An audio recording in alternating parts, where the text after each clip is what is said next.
तो कैसे हैं आप लोग। आज की वीडियो में हम लोग पढ़ने जा रहे हैं वेक्टर के बारे में। जी हाँ, पिछले क्लास में हम लोगों ने वेक्टर पढ़े थे, what is vector, definition of vector. और आज के क्लास में हम लोग पढ़ेंगे टाइप्स ऑफ वेक्टर। तो आज का हेडिंग लगा लीजिए अपने कॉपी और स्लेट पर, टाइप्स ऑफ वेक्टर। क्या पढ़ेंगे? Types of vector.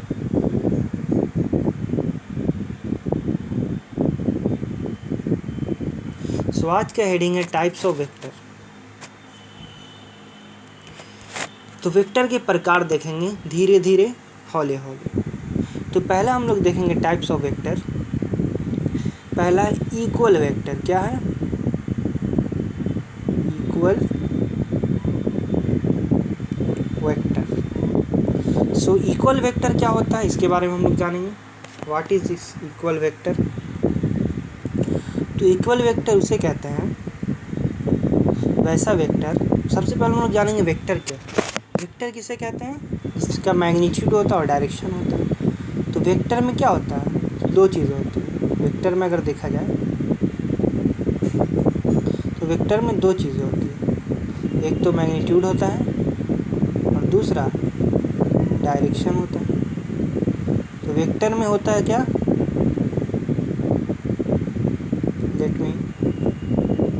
वेक्टर में क्या होता है? एक तो मैग्नीट्यूड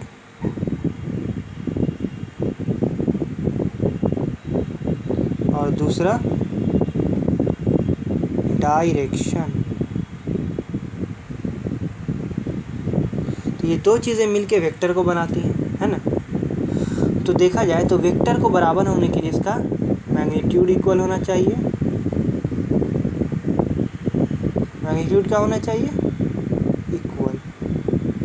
और दूसरी चीज़ क्या है वेक्टर को बराबर होने के लिए? दो वेक्टर को their direction should be equal. So their direction should be must equal. So दो वेक्टर को बराबर होने के लिए एक तो उनका मैग्नीट्यूड बराबर होना चाहिए और दूसरा डायरेक्शन। सो इक्वल वेक्टर क्या है? वैसे वेक्टर जिनका मैग्नीट्यूड भी बराबर हो और डायरेक्शन भी बराबर। सो इक्वल वेक्टर का डेफिनेशन क्या होगा? What is the definition of equal vectors? So equal vector का ये दोनों चीज़ क्या होना चाहिए? इक्वल होना चाहिए। Their magnitude and direction both are equal. So let's do vector. The first one is A vector. मान लेते हैं सपोज दैट इसका कुछ वैल्यू है 2i cap plus 3j cap. और एक बी वेक्टर है जो है xi कैप प्लस मान लेते हैं 2i minus x j cap. ठीक है। अगर ये कंडीशन है कि ये वेक्टर जो है ए वेक्टर इसके बराबर है बी वेक्टर के, कहने का मतलब ए वेक्टर और बी वेक्टर क्या है? Both are equal vector. So find out the value of X and Y. यानी एक्स और वाई क्या होगा? एक्स बराबर वाट एंड वाई बराबर वाट। तो कैसे निकालेंगे हम लोग? सिंपली दो वेक्टर अगर बराबर हैं, इक्वल हैं, तो उसके मैग्नीट्यूड भी बराबर होंगे और डायरेक्शन भी बराबर होंगे। इसका मतलब हम लोग दोनों वेक्टर को बराबर कर सकते हैं। ठीक है। तो ये जो हम लोग देख रहे हैं इस तरह से हम लोग दोनों वेक्टर को लिख सकते हैं। क्या लिखेंगे? 2i cap plus 3j cap is equal to xi cap plus 2y minus xj cap.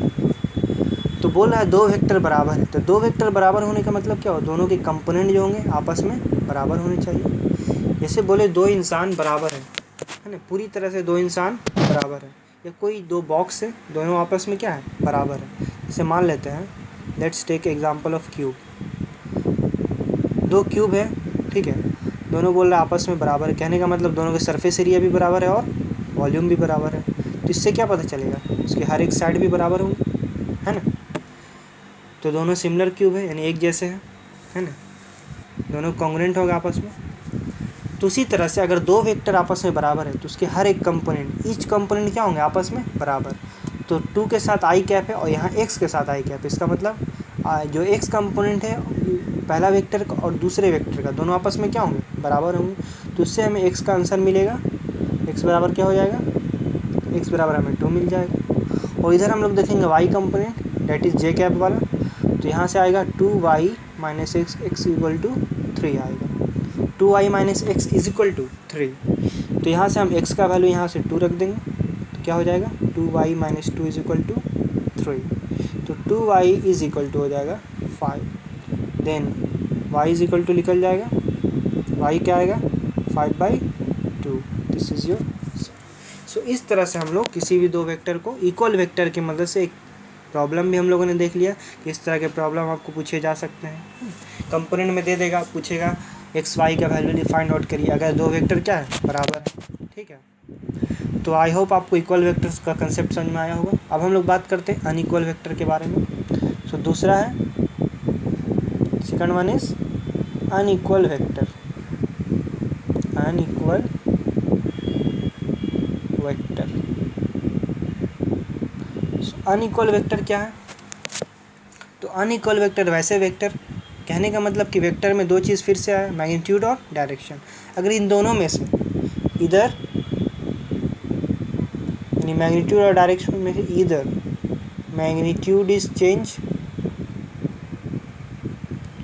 या डायरेक्शन इज चेंज, चाहे मैग्नीट्यूड चेंज हो या तो डायरेक्शन चेंज हो, यानी दो वेक्टर का या तो मैग्नीट्यूड बराबर ना हो या फिर डायरेक्शन। सपोज दैट हम दो वेक्टर लेते हैं, एक मान लेते हैं ए वेक्टर, तो ए वेक्टर को हम इस तरह से लिखते हैं एरो में, मान लेते हैं इसका जो है 2 यूनिट है, 2 यूनिट है, और ये डायरेक्शन हम लोग मान लेते हैं ये क्या है, इस डायरेक्शन में। ठीक है, दूसरा लेते हैं वेक्टर बी वेक्टर, ठीक है, वो मान लेते हैं वो 3 यूनिट है, दिस इज़ 3 यूनिट, और उसका भी डायरेक्शन क्या है, ईस्ट डायरेक्शन। तो क्या ये दोनों वेक्टर बराबर होंगे? Are this vector equal or not, both direction or equal? तो बहुत से बच्चे बोलेंगे अरे same direction, no this is बराबर, नो दिस इज नॉट बराबर, these are not equal vector, these are unequal vector, these are unequal. Unequal क्यों? क्योंकि हम लोग देख सकते हैं वेक्टर में दो चीज़ें हैं, मैग्नीट्यूड और डायरेक्शन। सो यहाँ पे देख सकते हैं, यहाँ पे मैग्नीट्यूड 2 यूनिट है, यहाँ पे 3 यूनिट है, तो magnitudes are not equal, therefore vectors are not equal. अब हम लोग एग्जांपल लेते हैं जिसमें मैग्नीट्यूड बराबर हो। चलो एक वेक्टर ले लिए ए वेक्टर, तो ए वेक्टर को मान लेते हैं हम लोग, this is A vector 2 unit, ये डायरेक्शन है मान लो वेस्ट डायरेक्शन, ठीक है, दिस इज वेस्ट डायरेक्शन। हम एक दूसरा वेक्टर लेते हैं बी वेक्टर, अब बी वेक्टर को हम लोग मान लेते हैं नॉर्थ डायरेक्शन, किस डायरेक्शन में, लेकिन स्टिल जो है इसका मैग्नीट्यूड 2 यूनिट है। यहाँ पे हम लोग देखेंगे क्या ये वेक्टर बराबर है, तो मैग्नीट्यूड देखने के बाद तो लग रहा हो both magnitude are equal, therefore both vector are equal. But let me recall you, here you can see this is the direction of vector A and this is the direction of vector B।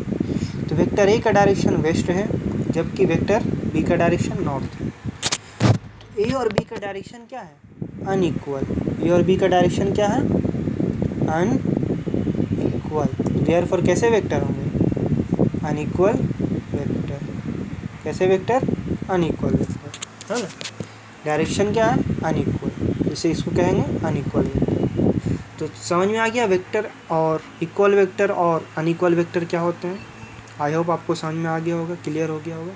ठीक है, तो equal vector के भी हम उसी तरह से example दे सकते हैं ना, इसका ज्योमेट्रिकल रिप्रेजेंटेशन से ए वेक्टर मान लेते हैं 2 यूनिट ईस्ट में, और बी वेक्टर भी मान लेते हैं क्या है 2 यूनिट, वो भी कहाँ है, ईस्ट में। तो यहाँ पे देख सकते हैं यहाँ मैग्नीट्यूड भी सेम है, यहाँ 2u है, ये u है, चलो 20 भी समझ सकते हैं, कोई दिक्कत नहीं। दोनों का मैग्नीट्यूड 20 है, 20 और ये डायरेक्शन क्या है, ईस्ट और ईस्ट। तो इससे ये पता चल रहा है मैग्नीट्यूड और डायरेक्शन दोनों का क्या है, बराबर है, therefore both vector are equal. लेकिन दोनों में से अगर एक भी चेंज हुआ तो वेक्टर क्या हो जाएगा, अनइक्वल वेक्टर हो जाएगा। ठीक है, तो ये है फ़र्क इक्वल और अनइक्वल।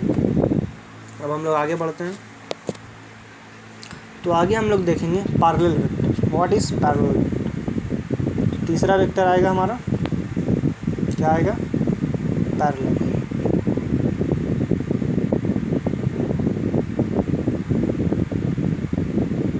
Parallel vector.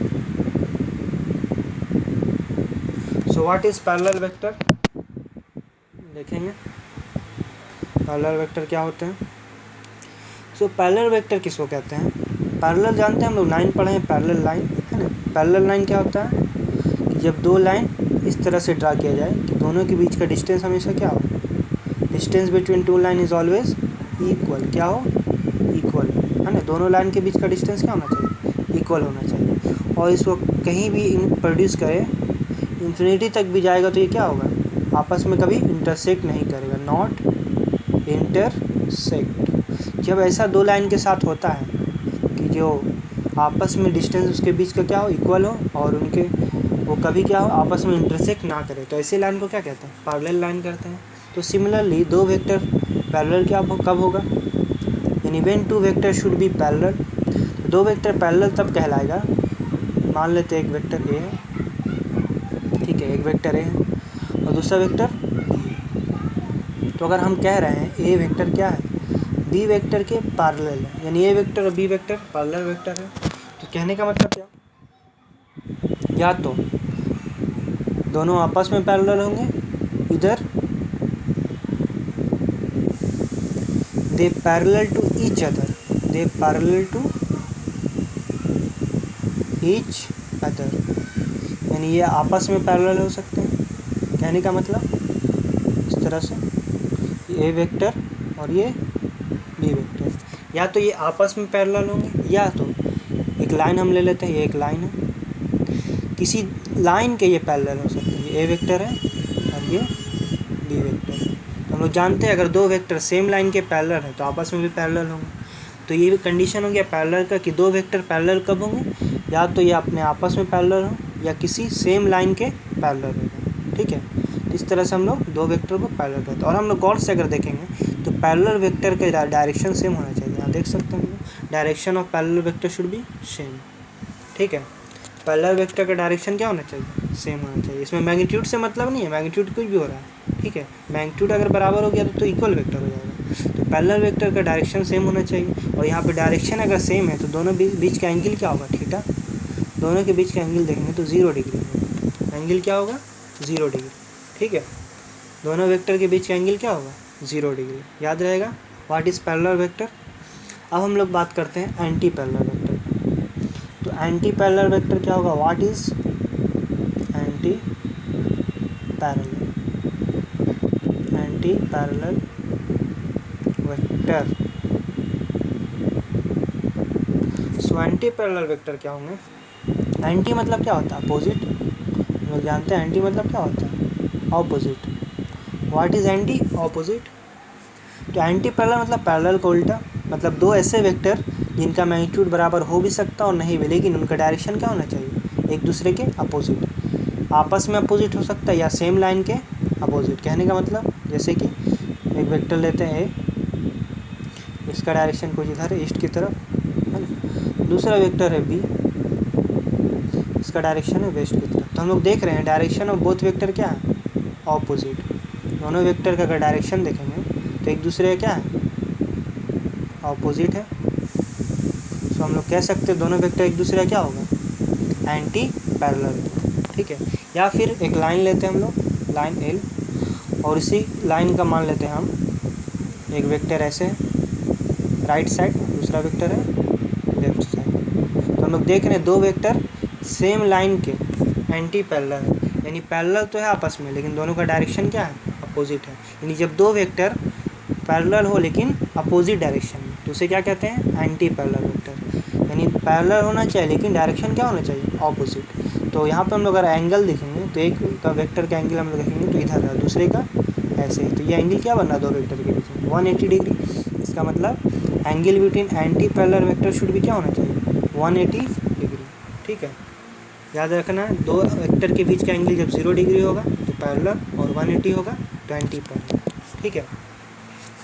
तो अभी हम लोगों ने अभी तक जो हम लोगों ने सीखा है उसका एक छोटा सा हम लोग रिकैप देखते हैं, ठीक है। छोटा सा हम लोग क्या देखते हैं, समरी देखते हैं, ठीक है। अभी तक जो हम लोगों ने सीखा है उसका एक छोटा सा हम लोग समरी देखते हैं। तो कुछ ऐसे हैं, बात किया जाए तो सबसे पहले हम लोगों ने पढ़ा इक्वल वेक्टर के बारे में। इक्वल वेक्टर क्या होगा, वैसे दो वेक्टर और उसका मैग्नीट्यूड और डायरेक्शन क्या होना चाहिए, इक्वल, इस तरह से, ठीक है। अनइक्वल वेक्टर को हम लोग कैसे लिखेंगे मैथमेटिकली, अनइक्वल वेक्टर को हम लोग इस तरह से लिखेंगे, इक्वल टू में नॉट इक्वल, यानी इसमें अनइक्वल वेक्टर में दोनों चीज़ बराबर होगा, मैग्नीट्यूड भी और डायरेक्शन, मैग्नीट्यूड भी और डायरेक्शन, और इसमें दोनों में से एक, इधर मैग्नीट्यूड या डायरेक्शन, ठीक है, दोनों में से एक चीज़ इसमें बराबर है। तीसरा है, या दोनों भी बराबर नहीं हो सकता, कुछ भी हो सकता है, ठीक है।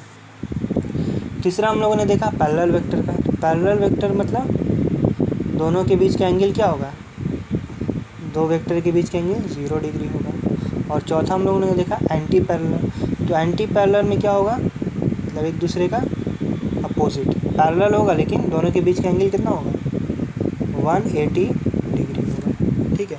तो ये 4 वेक्टर हम लोगों ने आज कंप्लीट किए।